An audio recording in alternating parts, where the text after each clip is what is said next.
I was pregnant and set to be a single mom, but when I went into labor, I asked my mom to come with me to the hospital for support.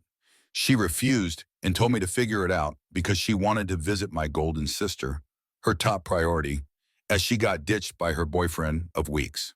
My mom is now furious that I didn't select her as my baby's godmother and is bad-mouthing me and calling me names. Hi, so I, a female, gave birth to my daughter a couple of weeks ago. 2 days back, I hosted her christening ceremony at church and chose her godparents. But now my mom is very upset that I did not pick her to be a godparent, and neither did I invite her to the christening. I have my reasons for that, though. I'm a single parent by choice. I had my daughter with my ex-boyfriend, and after I found out that I was pregnant, I told him that I wanted to get married before the baby was born. We had been dating for years at the time and had been living together for 2 years, so I didn't think there was anything unreasonable about me asking to get married. Unfortunately, he did not agree with me and said that he wanted a little more time to think about whether he was ready to get married to me or not. But I was not willing to wait anymore, so I told him that he could either propose or we were done. I was completely fine with being a single mom, and even before I had given him that ultimatum, I knew that we were going to break up because which happy marriage has ever started with an ultimatum? Anyway, within a couple of weeks, he had moved out, and I was left on my own. Initially, he had told me that he was willing to be a father, but after we broke up, he told me that he was not ready to be a father either. So I spoke to a couple of friends, got a lawyer involved, and he's going to be paying child support, but I'm going to have full custody, and he can visit when he wants to. But so far, he hasn't bothered. I guess you guys can tell that I wasn't exactly happy about how the situation had turned out. At the beginning of my pregnancy, my boyfriend had dumped me because even after years of being together, he was not ready to marry me. And on top of that, he had also told me that he was not ready to be a father either. I was in a really bad space mentally, and I really needed somebody to be there for me. Ordinarily, people's families would be there by their side under circumstances like these, but the only people who bothered to look out for me were my friends, my two best friends from high school. Let's call them Mariah and Kelly. They visited me as frequently as possible because they also had their own lives and work to attend to. Even when I went into labor, they were the only two people by my side. So naturally, when it was time to pick godparents, I obviously picked the two of them to be my daughter's godmothers. It did not even occur to me for a second that I should pick my mother for several reasons. The biggest being that I had called her to be there for me when I went into labor, and she had flat out refused. I had been living by myself throughout my pregnancy, and it hasn't been easy. My friends had even offered to come stay with me as I got closer to my due date, but I couldn't let them do that, especially since Maria is married with a 3-year-old son of her own, and Kelly's workplace is way too far from mine. Even then, they had tried to convince me to let them take care of me, but like a fool, I had been counting on my mother since she had been quite involved in my life ever since she had found out that I was pregnant and she was going to be a grandma. Before that, my mom and I hadn't been particularly close because both my parents had favorites. Her favorite had always been my youngest sister, Hannah. After we moved out for college and stuff, my family would only get together for the holidays or birthdays, but at least we stayed in touch. But then my dad passed away a couple of years ago, and after his funeral, I don't know, we just stopped talking. I mean, Hannah and my mom still talked to each other. They were pretty close and would even hang out frequently, but whenever I met them, it felt like there was an invisible wall between us. It wasn't shocking to me or anything. They always had been one unit. Even when my dad was alive, my dad and I were in one unit, and Hannah and my mom were in another. That's just the way it goes. And with time, I accepted the fact that Hannah was more important to my mom, and I couldn't do anything to change it. But I did find it very strange when I announced my pregnancy on social media, and immediately my mom started being nicer to me. She started making efforts to keep in touch with me. She would even visit me and call me sometimes, which was very rare previously. And in the last few weeks of my pregnancy, I felt like I really needed somebody to be there for me to help me out and stuff. So I called my mother up and asked her to come over to stay with me. She promised me that she would, but at the very last moment, she canceled and told me that it would be impossible for her to come live with me because there had been a lot of theft and robberies happening in her neighborhood, and she didn't feel safe leaving the house without anybody to take care of it. I didn't know if she was telling me the truth or if she was just making it all up. But I knew that I was disappointed, though I did not pursue it. I just left it at that. So that's how I ended up being completely on my own, even in the last few weeks of my pregnancy. But I made it work somehow. However, when I went into labor and my contractions started, my mother was the first person I called, and I told her that she had to be here with me because I was going into labor. At first, she told me that it wouldn't be possible because she was busy at work. But it was a Sunday, so I didn't understand what kind of work she could possibly have. I started bickering with her on the phone because I was already feeling quite irritable. And then she finally told me that she couldn't be there for me and I had to figure it out on my own because she had to be there for Hannah. Apparently, Hannah had moved in with her a couple of weeks ago, which is also why she hadn't been able to come stay with me during the last few weeks of my pregnancy. She told me that Hannah had been dumped by her boyfriend recently, and she was in a very bad state of mind, so my mom needed to be there for her, and it was her top priority. Apparently, I literally could not understand how anything could be more important than her daughter going into labor, but I did not want to argue with her anymore. So after she explained the reason for her absence to me, I hung up and decided to call Maria and Kelly instead. Maria showed up within minutes, drove me to the hospital, and Kelly showed up directly at the hospital. They stayed there with me throughout until the baby was born, and even helped me settle in for the next couple of days until I was fine with being on my own. Of course, I can never repay that favor to them, but I can at least make them godmothers to my daughter. My mom, on the other hand, contacted me one whole week after my baby was born, only to ask me if I would be fine with her visiting that day. She was acting very casual about the whole thing as if nothing had happened, and that really rubbed me the wrong way, so I did not respond to her. In the evening, when she did show up, I pretended that I was not home until she finally left. She tried calling me several times after that and kept texting me, but I never replied to her. What's funny was that she did not feel the need to apologize to me in any of her messages or even address the situation and kept pretending as if everything was fine. But after one point, I guess she realized that I was upset with her. However, instead of apologizing to me, she got Hannah to text me and try to defend her instead. If anything, that only made the whole situation even worse because when Hannah texted me, she started off by telling me that she was really sorry that because of her, our mother could not be there for me when I went into labor. But at the same time, she said that I needed to understand the fact that she had been dumped by somebody she had loved for a really long time after only dating him for weeks. Apparently, she had this crush on a guy from her college, and back then, he had had a girlfriend. So she never made a move on him, but she was never really able to get over her crush on that guy. So she kept in touch with him, stayed friends with him, and kept falling for him even after they had graduated. Now recently, that guy and his girlfriend ended up breaking up a couple of weeks ago. Within weeks of their breakup, that guy decided to ask Hannah out and she agreed. They went strong for 2 weeks, but then it fizzled out. And the guy told her that he just wanted to stay friends because he was not ready for another serious relationship just after getting out of such a serious long-term relationship a couple of weeks before. That did not seem acceptable to Hannah, and she started fighting with him, which ended up with him blocking her everywhere and calling her crazy and psychotic for taking a fling so seriously. Under normal circumstances, I would have felt bad for her, but honestly, she brought this onto herself. She's obviously not a child, and she should have realized that he was just using her as a rebound to try and get over his ex. I couldn't bring myself to sympathize with her. And on top of that, I just felt really angry that because she couldn't handle breaking up with a guy she had only been with for weeks, our mother had decided to skip the birth of her granddaughter after pretending to be nice to me for 9 entire months. So that message just made everything worse because I started disliking both of them a lot more than I already did. It was pretty much the last straw, so I blocked both of them everywhere, and then they did not make any more attempts to contact me. This was about a week ago, and a couple of days back, I finally had the christening ceremony for my daughter at the church that my family has been a part of for years. It was a really small and private ceremony with just a couple of friends and a few cousins and my aunt, who I'm close to, and I know for a fact that none of these people ratted me out.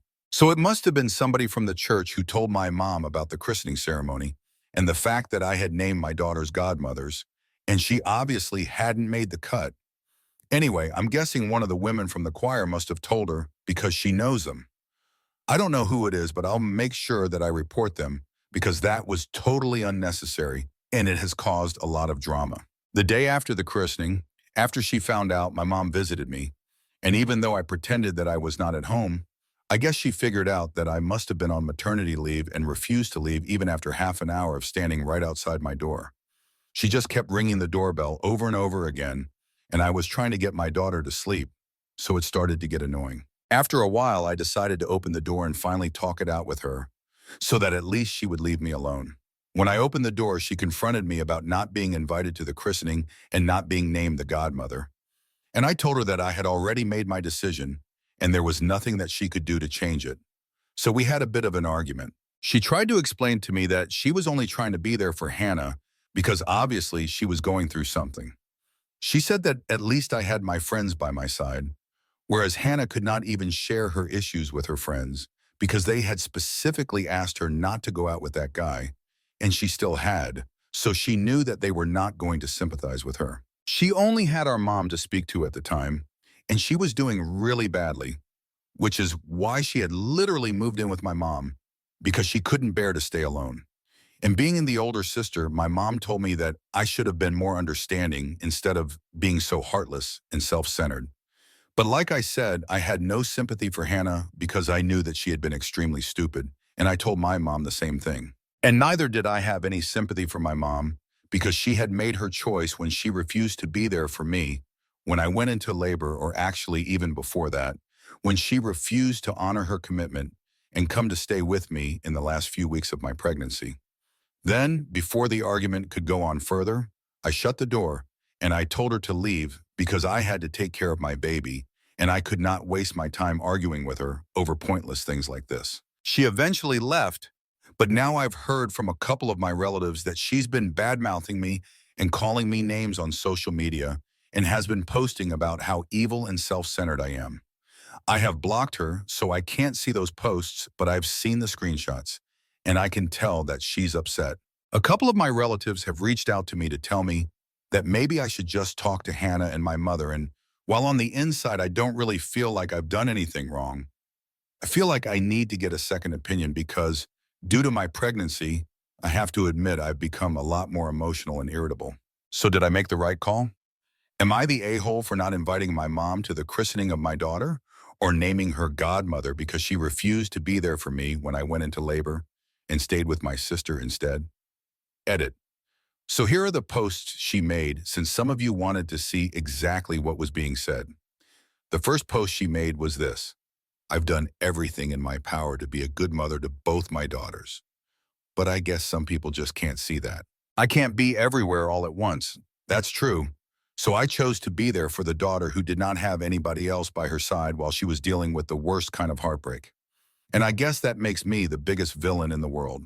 But what does that make the daughter who cut me out of her life over something as small and petty as this and did not even allow me to be a part of my granddaughter's christening? I think heartless would be the word. The second post, just a few hours after the first, I feel nothing but pain for Hannah. Even after everything that has happened, she still has been holding out in the hope that maybe my other daughter will cut her some slack and try to understand what she had been going through. But I know that it's pointless. Hannah does not want to be the reason why I never get to be the godmother to my first granddaughter, and I know that she is not the problem. I just wish I could get her to see that and stop blaming herself for whatever has happened. And I also wish that some people would stop being so blinded by their ego and narcissism that they aren't even able to understand their sister's pain. The last one was yesterday. Karma always strikes back. I'll see you when you, as a mother, go through this, and I'll forgive you for everything because a child can be selfish, but a mother can't. These are the major 3 posts that she put up, along with a bunch of sad quotes about how difficult it is to be a mom. And of course, whoever has been reaching out to her personally to ask about what exactly is going on, she's taken great pains to explain all the drama in detail and make me look bad in it. Update 1. I thought about the situation a lot from a million different angles, and all I can say is I don't really think that I'm at fault here. I don't think that I'm being over-emotional or that I'm being irritable for no reason. I think that what I did was perfectly rational and reasonable. My mom did not want to be present there when I went into labor, and that was a decision that she made consciously on purpose. I don't care about the reasons because, frankly, they are not worth caring about. She's trying to make it seem like my sister is some huge victim, but honestly, she created that situation for herself.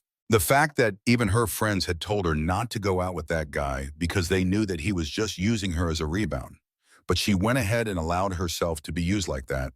I don't think she has anybody to blame for that. And I know a couple of people misunderstood me in my previous post. I'm not blaming her entirely. I'm not saying that all the fault is hers, but surely she's a grown adult and she has enough brains to think for herself. She should have known what she was getting into. She should have had the common sense of knowing that just after breaking up with somebody he had been in a long-term relationship with for so many years, he was obviously not going to be looking for anything serious. He had probably not even healed from his previous relationship, and yet she went ahead because she had been infatuated with him for a long time. I don't know much about their situation, but it has nothing to do with what I went through. My mom is the one who was trying to make it seem like Hannah's situation had anything to do with why she did not show up. But honestly speaking, it was all her. She did not show up because she did not want to, period. That's all that there is, and there was no need for her to drag Hannah into any of this. I don't even have any issues with her before this. Even when my mom had told me that she was going to be staying home with Hannah while I went into labor, I wasn't holding a grudge against Hannah for that. She had about as much control over the situation as I did. It was my mom who made the choice and then threw Hannah under the bus, and I'm sorry, but she can't have her cake and eat it too. She can either choose to be true to herself or she can choose to come off as a nice person, but she can't do both. She chose to be true to herself. She chose to be with the daughter that mattered more to her, and that's completely fine. Of course, it hurt me, especially given the fact that she had actually been trying to get along with me in the past couple of months. But that was probably because I was pregnant and she was hoping to build a relationship with her granddaughter.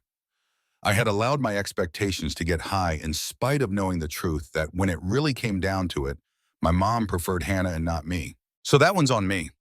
I shouldn't have allowed myself to feel like my mom was actually going to try and really be there for me, especially when I'm competing with Hannah. But ultimately, I didn't even say anything to her. I did not confront her. I did not ask her to explain her actions. And I did not even get mad at her in a way that would affect her. I just silently cut her out of my life, and that was it. That was how I chose to deal with the situation. I think that was pretty reasonable and dignified, so she had no reason to go out of her way to make such a public spectacle out of everything. She was the one who went out of her way to explain to me why she was not there for me when I went into labor. She was the one who made Hannah text me, and she was the one who confronted me when she realized that she had not been invited to the christening ceremony or being named as a godmother. But this expectation that I was going to entertain any of this after she had not even bothered to be there for me at any point in my life, that's just ridiculous. And that's when I lost my temper. I don't think I did anything wrong by refusing to engage with her, so of course, I'm not going to be apologizing for anything, and neither do I need to feel sorry for her. She made her decisions, so now she's going to have to face the consequences. It's as simple as that. And all of my relatives who are poking their noses into the situation deliberately just to be a part of the drama can all take a hike as well. I've just given birth to my daughter a couple of weeks ago. I do not have time or patience to deal with nonsense like this.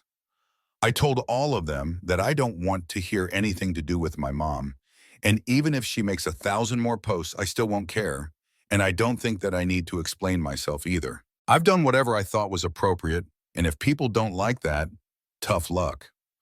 After I was clear with them, the relatives who had been texting me stopped, and some of them even blocked me, probably choosing to believe my mother's version of things because I wasn't engaging with them and playing into the drama as they had expected. And honestly, I really don't care. Update 2, hi. So about 1 week has passed since I originally posted here, and I've received a lot of love and support from a lot of people in the comments. So I'm really thankful for that.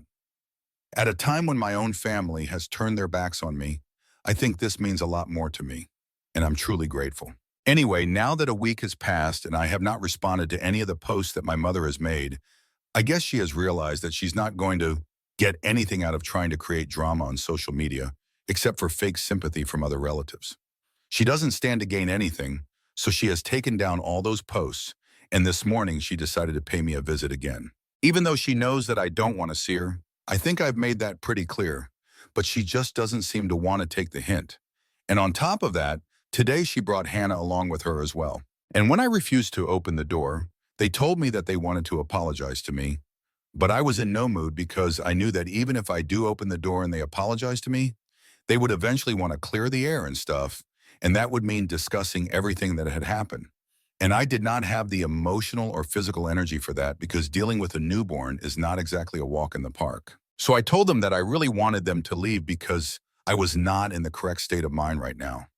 I was really busy with my daughter, and I just put her down for a nap. So I really did not feel like talking to anybody at the moment, and I just wanted to get some rest. Even if they did want to apologize, they would have to do it later, and I would tell them when I was free to talk to them. I tried to be as polite to them as possible because I knew that if I was rude to them, they would start yelling and stuff, and I did not want my daughter to wake up because of that. But I guess I really shouldn't have bothered to keep my cool because they started yelling anyway. They started telling me that I was being disrespectful because they had driven all the way to my place, and I had refused to even open the door to let them in. For the record, I hadn't asked them to do any of that, and it really boiled my blood that they were being so loud. I could see that my daughter was getting fussy, and at that moment, I couldn't care less about anything that my mom and my sister thought of me. I opened the door, and I told them that if they did not get off my property right that instant, I was going to call the cops, and I was going to make sure that I got a restraining order against them somehow. They looked shocked, probably because they hadn't expected me to fight back or something, but I was not going to be taking their BS anymore. My mom tried to argue, but thankfully Hannah seemed to understand that I was serious about my threat and was not just saying it for the sake of intimidation, so she started dragging my mom away.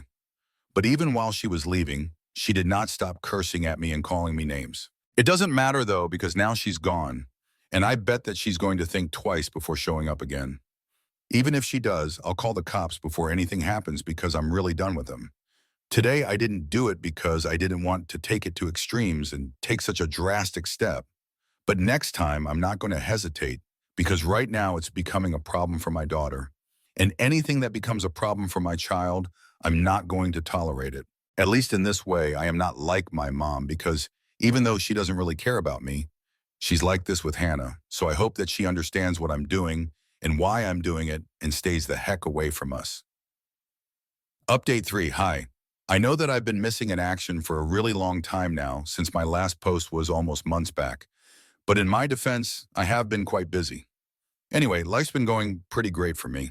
Maria and Kelly drop in quite frequently to play with my daughter, and I've not been contacted by my mom or Hannah in the past couple of weeks. Hannah kept trying to reach out to me for a few weeks following the last update, telling me that even though she had cussed me out, our mom was really upset about everything that had gone wrong. But because of her age, she was too egotistical to admit that she was wrong. So Hannah wanted me to somehow try and talk to our mom first, so we would be able to sort out the situation and she would be able to build a relationship with her granddaughter. But I didn't respond, no matter how many messages she sent me, and because I had blocked her original account, she would have to keep coming up with new ones. So eventually I guess she got tired and stopped trying altogether. And I'm really grateful that she did because if my mom wants me to forgive her, she needs to apologize to me first. And then maybe I'll consider giving her the opportunity to be a grandma. But for now, I'm completely happy with my life as it is. Stay tuned for more stories.